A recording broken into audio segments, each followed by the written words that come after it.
Anna, I'm not sure how to begin this letter.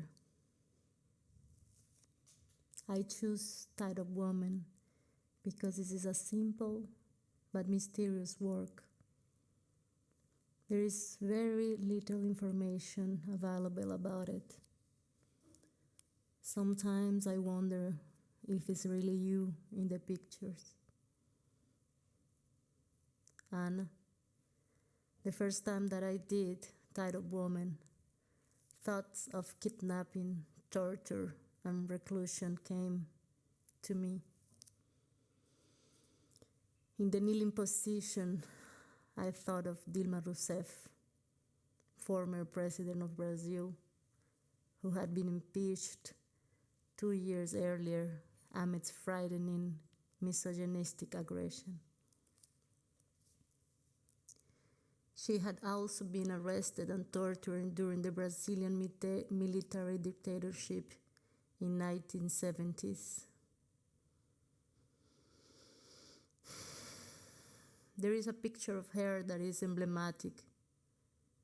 She's looking blankly at the trial of the army. I felt this look.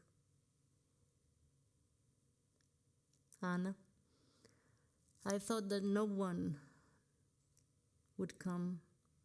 I thought that one of the hardest part of violence against us is that it neutralizes us because we end up internalizing that nobody will believe in us, that nobody cares what happens to us, that we are small and unimportant, that we are worthless, that we have no options, that we will or are abandoned. That day I was alone. It seemed as if I had been abandoned. It seemed that nobody would come for me if I didn't cry out. I'm so afraid of loneliness. I often mobilize all my energy to be always available, always present, always the object of others' desire and attention, so I don't have to face loneliness. And I intuit that you were not only talking about these literal tides on explicit warfare, but the invisible subjective restraints that get in our way, our mind, leaving us trapped. Those strings are much deeper and much more complex and perverse because no one takes responsibility for them. Don't go to any trial. There is not a guilty part or a specific victim who can be legally sued. I felt dependent on the people who are seeing me. It is very impressive that the fiction agreement of art makes everyone passive. But this same fictional agreement happens with our real life as women. Nobody can or nobody will loosen the restraints because we understand that they are invisible, or we pretend that they are. And we leave it up to each woman to liberate herself.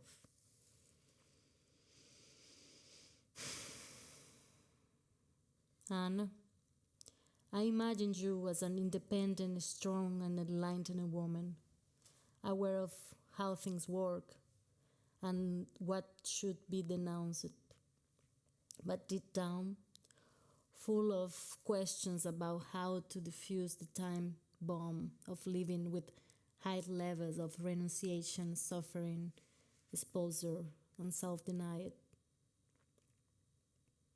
Have you learned how to untie yourself in life?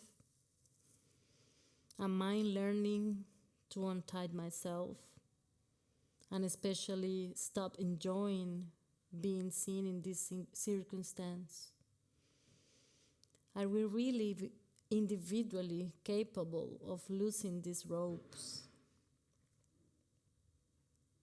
And this experience makes me want to create other possible positions in which I don't feel so alone, so objectified, so fragile. I was sure nobody would touch me, neither violate me nor help me. What kind of loneliness is this?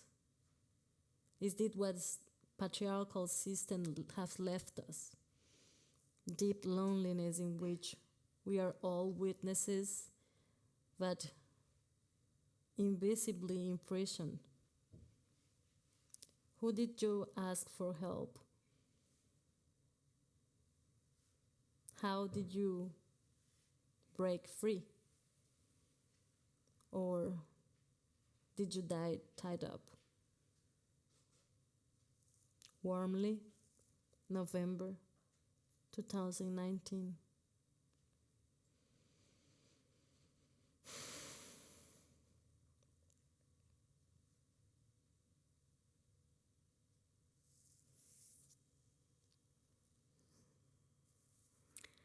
I am Nirylin Sages in Collective Dancing to Stay Alive, 2022, Germany. I am Emma Villanueva in Have You Rape, 2000, Mexico. I am Lorena Wolfer in Mexican Territory, 1995, Mexico.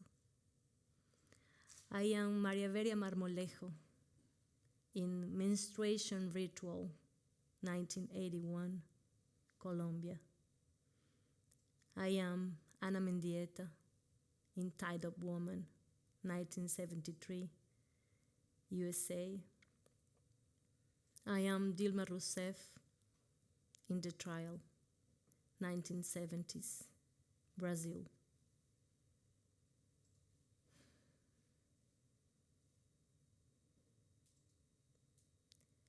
Look into your memory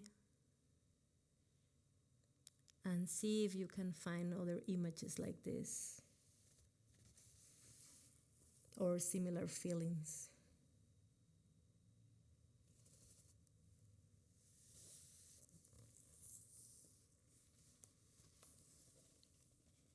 Save these images in your memory to continue. Save this being tied up sensation. Save this loneliness. Save this blood. Save the sensation of being abandoned in a hard position. Save the impotence of doing something.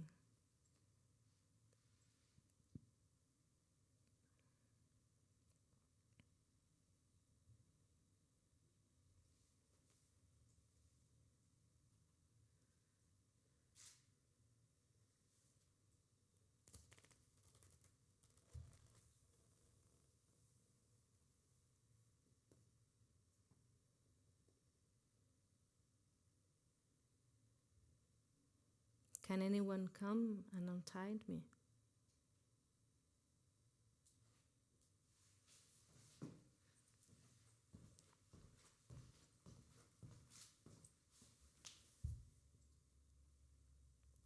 These are artworks made by Latin American female artists between 1970s and 2000. I have been researching these works and reenacting them for the past 6 years. As you can see, they appear alone. Most of them are tied. Some of them are bleeding or dealing with blood. And after this repetition of this image, I ended up thinking that this is something that the artists are talking about, kind of a symptom of the patriarchal system.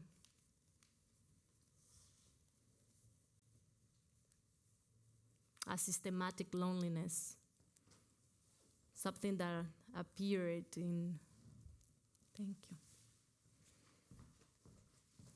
in these 6 works, but appeared too in a lot of different works made by Latin American artists. There is another artist that I really want to share with you. She's called, she's name is Maria Teresa Incapié. She's already dead. And she made an action in 1990 called Una cosa es una cosa, a thing is a thing. And she spent 8 hours organizing things alone. For me, it was something about this systemic loneliness that they were trying to point out.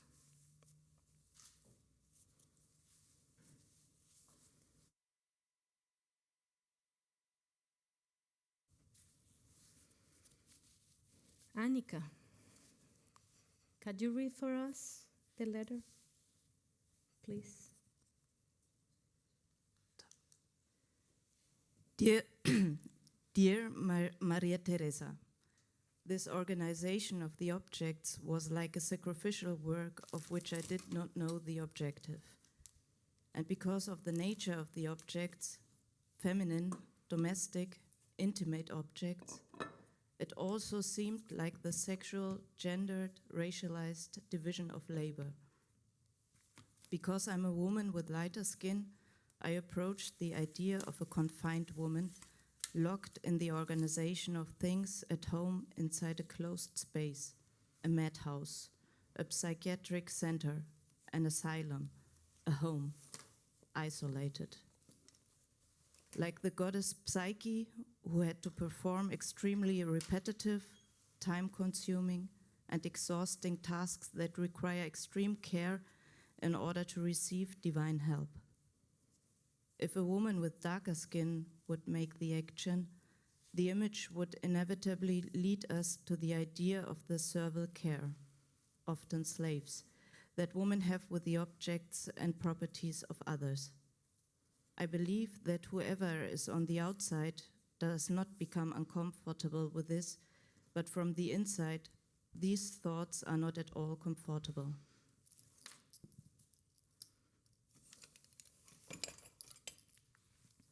Rita Segato is an Argentinian anthropologist who is studying the massive rape and violation and killing of women in Latin America for the last 20 years. She explains that loneliness, like women's loneliness, is a consequence of the colonial and patriarchal process. She explains that before the invasion of Western world in Latin America, or in Abya-Yala, as we like to call it, women and men had this different collective that, of course, were genderized. But she said that we live in a kind of complementary duality in which the collective of women and the collective of men were part of the decision-making of the communities. Men could not decide for women, and this kind of protect women. But during the colonial process that is still going on, with the nuclear family and the notion of individualism, each woman ended up in her own family,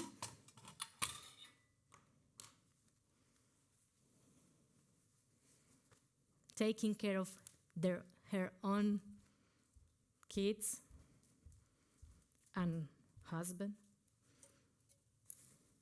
and losing the power of being related to the collective of women who she was previously engaged with.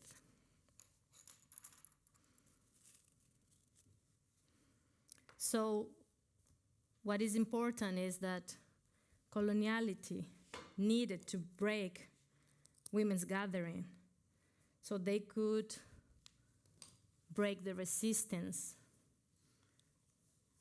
And as women's body kind of accumulate the meaning of territory, breaking this tissue between women was strategic to instill the capitalistic world in our territory.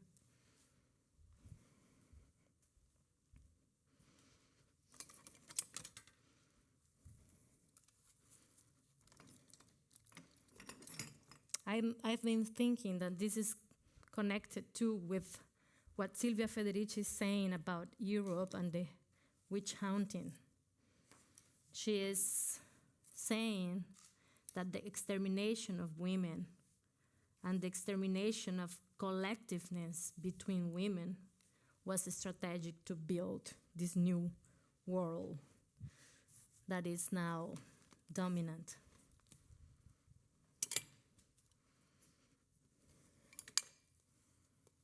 Coloniality then has a terrible effect in women in Latin America.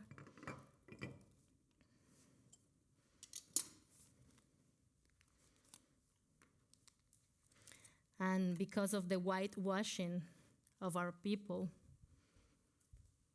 women are eager to be read as white because they think that this could maybe protect them from violence.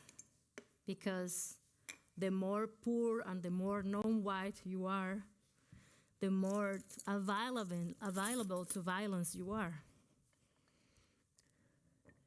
So women kind of try to pass as white women or adapt to this new system in order to have some protection in this new way of organizing. They have been struggling for hundreds of years with being the protectors of morality and the protectors of private property and the protectors of monogamy and compulsive heterosexuality and compulsive motherhood.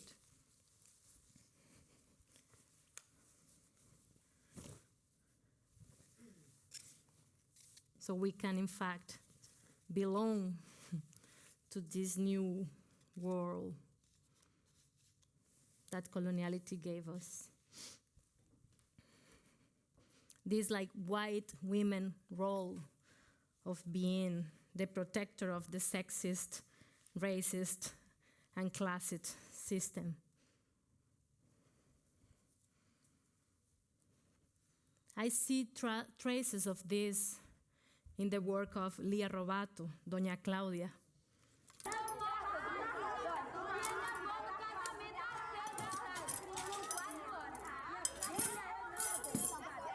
In this work, a super proud housewife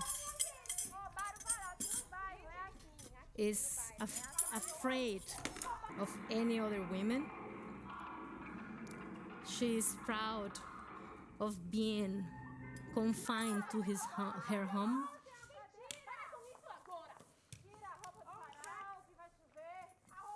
And she's afraid of every other kind of women. And they all appear kind of stereotype in this piece. She wonders who is going to take her husband away.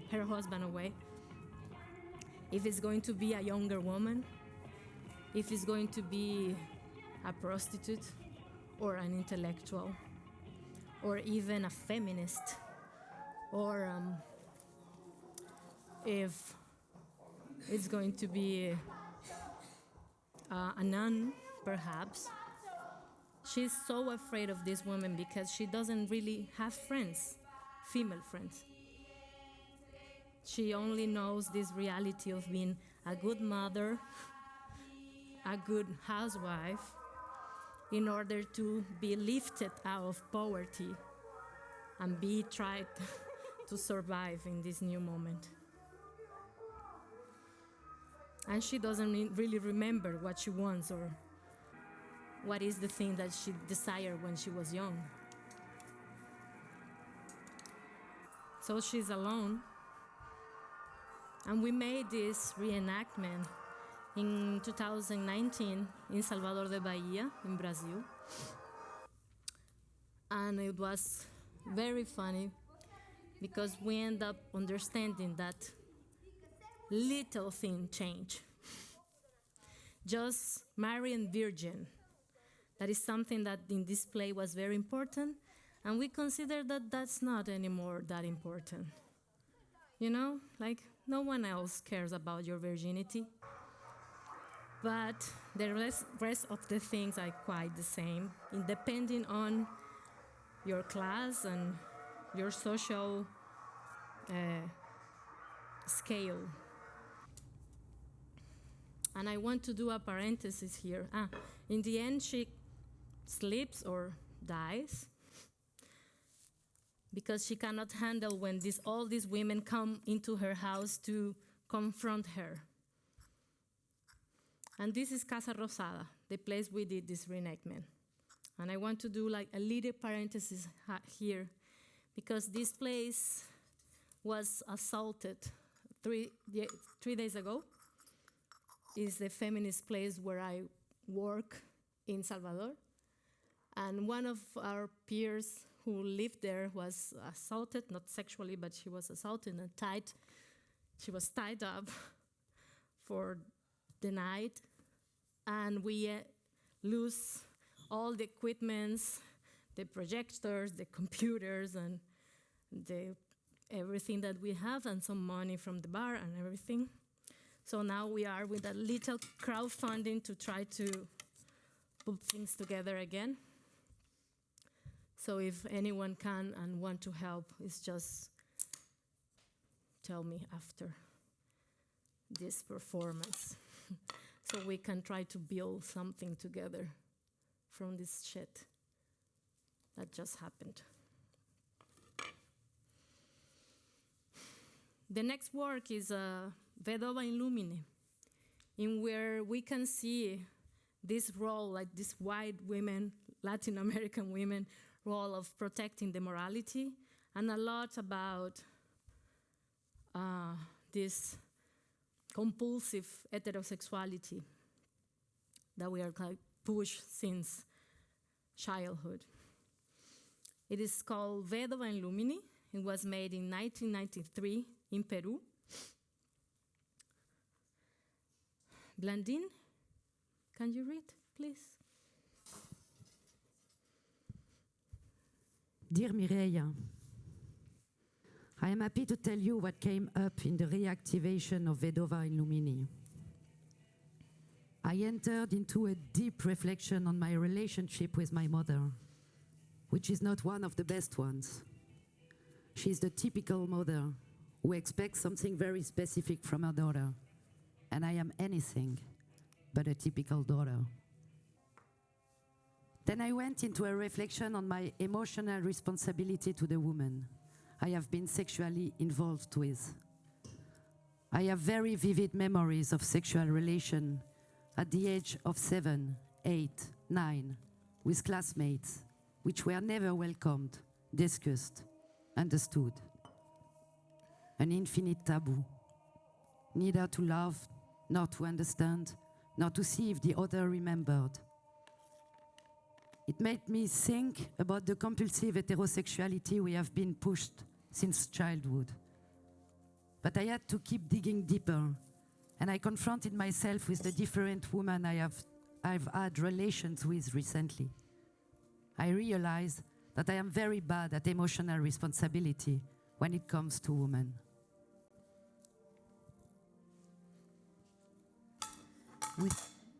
Because of patriarchy, I don't have to worry so much.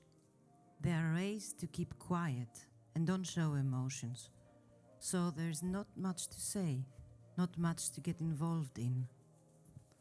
But with women, there was always an issue of rejecting and being rejected.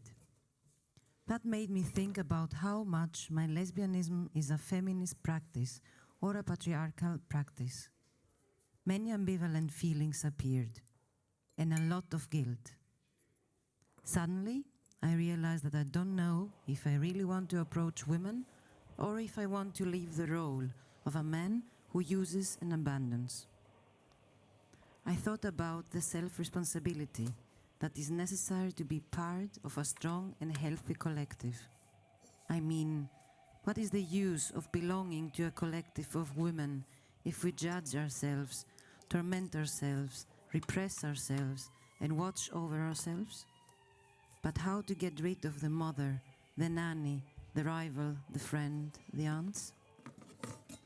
Vedona Illumini open a path of forgiveness within each one of us and of letting go of what we must from those relationships in order to continue building something healthier. Mireia, I give you these words with great honor and commitment. I thank you for the Vedona Illumini. March 2021.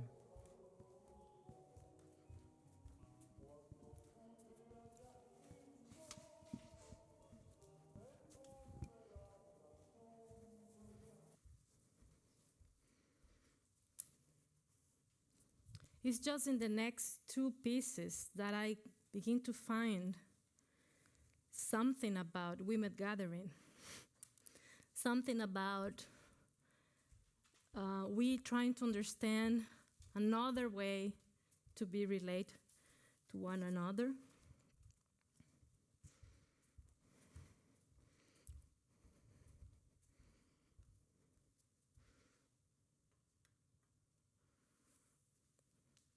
It is in this work of Luz Urdaneta called Momentos Hostiles, Hostile Moments, made in the first time in 1987 in Caracas, Venezuela, that I can trace something about women trying to do something together, even when it's trying to get into the male power.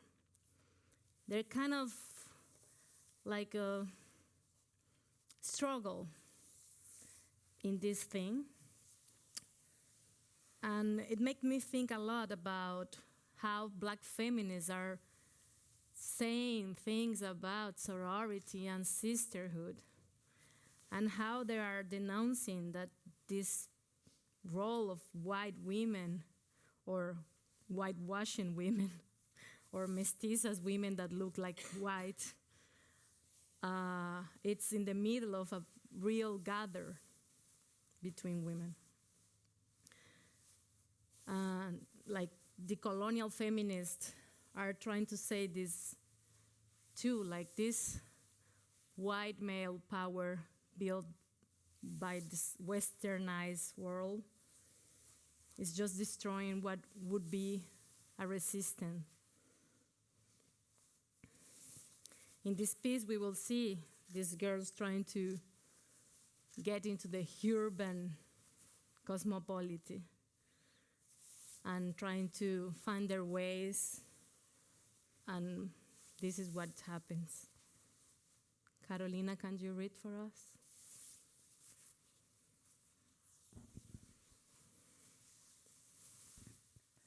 Dear Luz, I hope this letter finds you well, healthy and serene. I share with you some ideas that emerged during the many hours of rehearsals and presentations that we did with Momentos Hostiles. The relationship with the jacket is very strong. It's like the entire patriarchy is materialized in it. We drag it, but it suffocates us. We hit it on the ground, but it wraps us up, choke us. We cuddle it and try to kill what comes from it, but we end up falling on it again. The relationship is almost impossible to get around, and it's not comfortable. It's painful and paradoxical. I don't feel at any moment the possibility of exit. It seems like an enchantment that leaves us spinning in circles within this symbol. In the trio with women, I ask myself if I was managing to be on the side of the other women. If I was going to with them wherever they go, if we were taking care of ourselves or alienating ourselves. Sometimes I feel lost in a Latin American city, responding only to what comes very close to me. I know a million other things happen, but I'm stuck trying to survive and going so fast.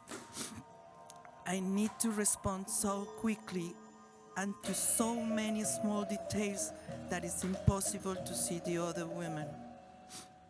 Who wants to live like this voluntarily? How did they manage to convince us that this tumultuous and lonely path was good? May 2020.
Even though that this piece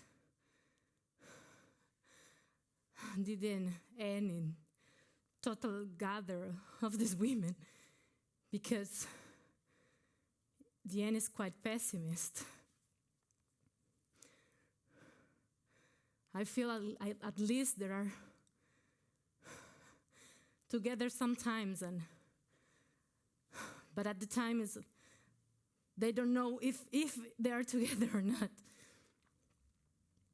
And we can see from outside, but from inside is a whole different thing.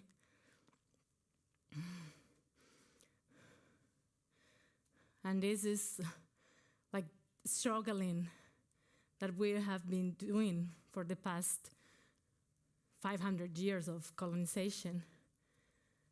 And we now know that each woman isolated in her professional practice or in her marital relationship or in her home and with their kids, isolated in cities or isolated in the countryside or even in the border, it's fragile.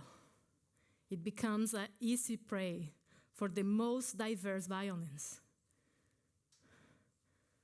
We know now that we should be in another situation.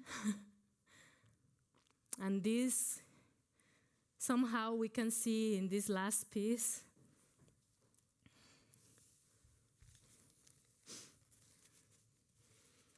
that is called Algunas Mujeres, Algunos Instantes, some women, some instants.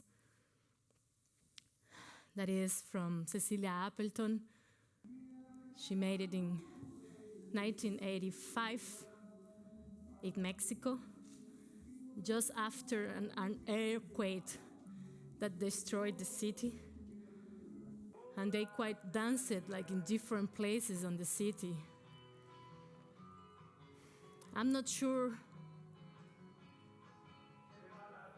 what it meant in that context.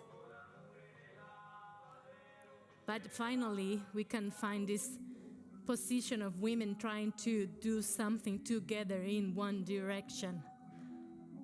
And not as they are the same, but like identifying themselves with their own like pain and to try to do something with it. So this is what they did for us.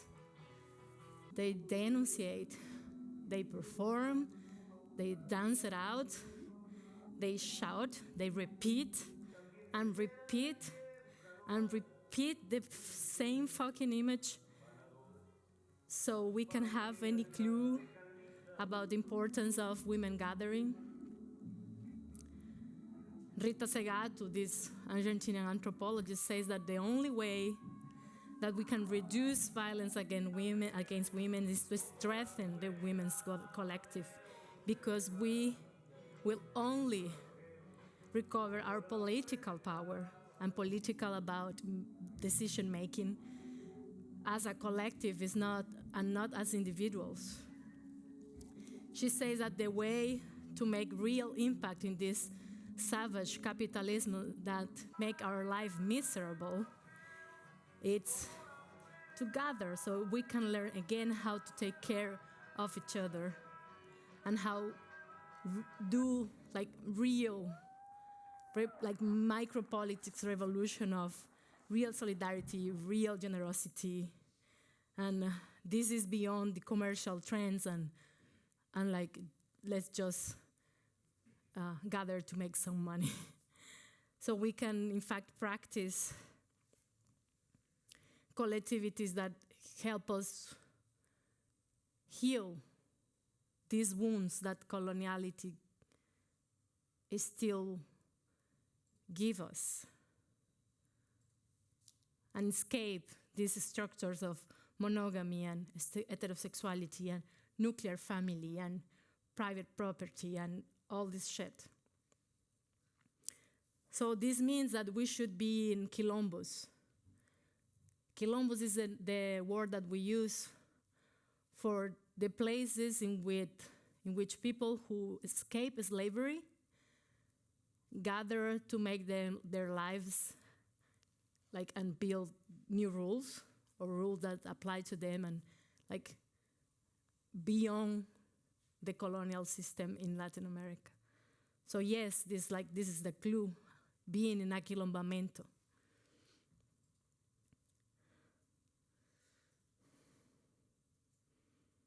I will ask for us to stand up and to just close our eyes for these few minutes and to listen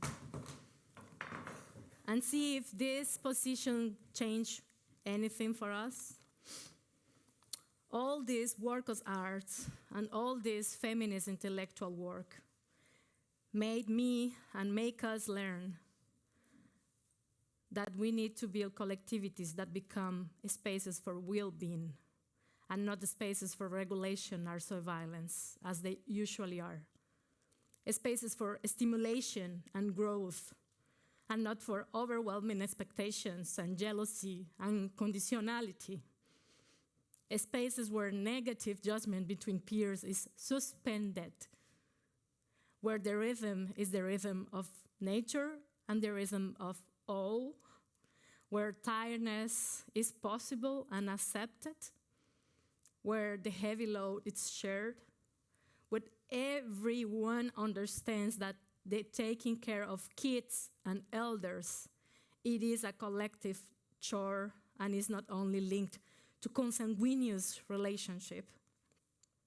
Spaces to rest, to enjoy, to be taken care of, to be cared of for, to receive and give love and massages and cuddling, to dance and sing together, to create together. All this as a political action of decolonizing our bodies and healing our ancestral wounds. I realized that this other collectiveness can reconnect women with their political power and can rebalance the relations with masculinity and drive us out of the colonial and capitalistic dynamic. I understand that this could be world-changing, and this could be exciting, and this could be joyful, and in fact, our life depends on this. So let's gather and dance it out together.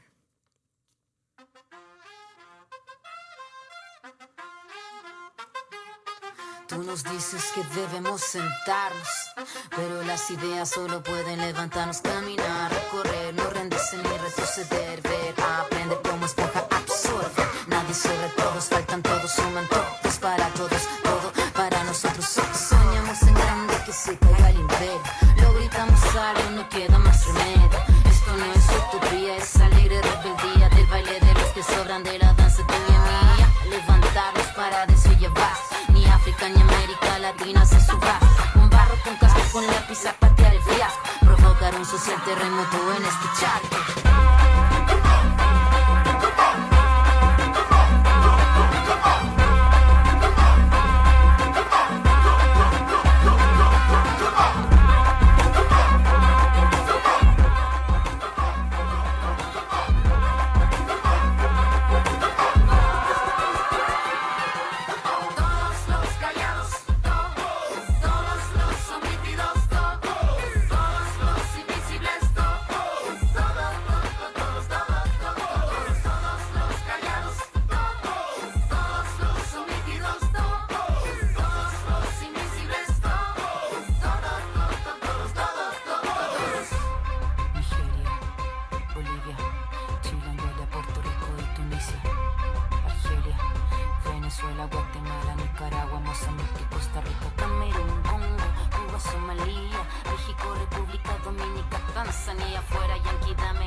Mil veces venceremos, del cielo al suelo y del suelo al cielo vamos. Caballito blanco, vuelve pa' tu pueblo, no te tenemos miedo, tenemos vida y fuego. Fuego en nuestras manos, fuego en nuestros ojos, tenemos tanta vida y esta fuerza color rojo. La niña María no quiere tu castigo, se va a liberar con el suelo palestino. Somos africanos, latinoamericanos, somos este sur y juntamos nuestras manos. Todos los callados.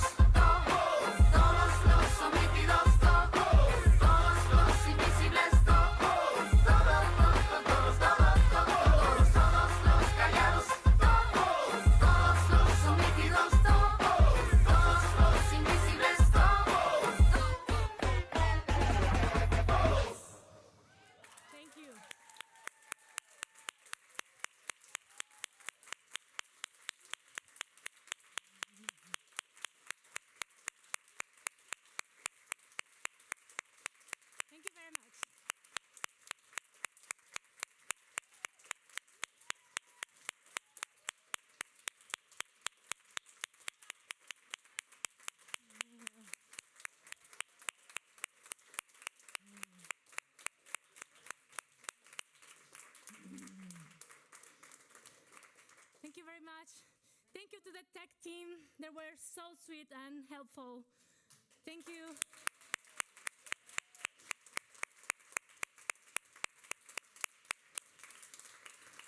Thanks to my collective of women who read for me and for us these letters that were so important.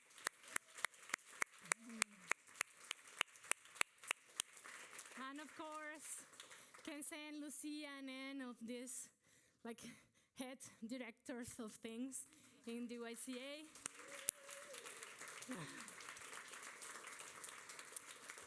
And please don't forget about Casa Rosada and this crowdfunding thing. So I will just change and I will be in the foyer so we can, whatever, do something. Thank you very much.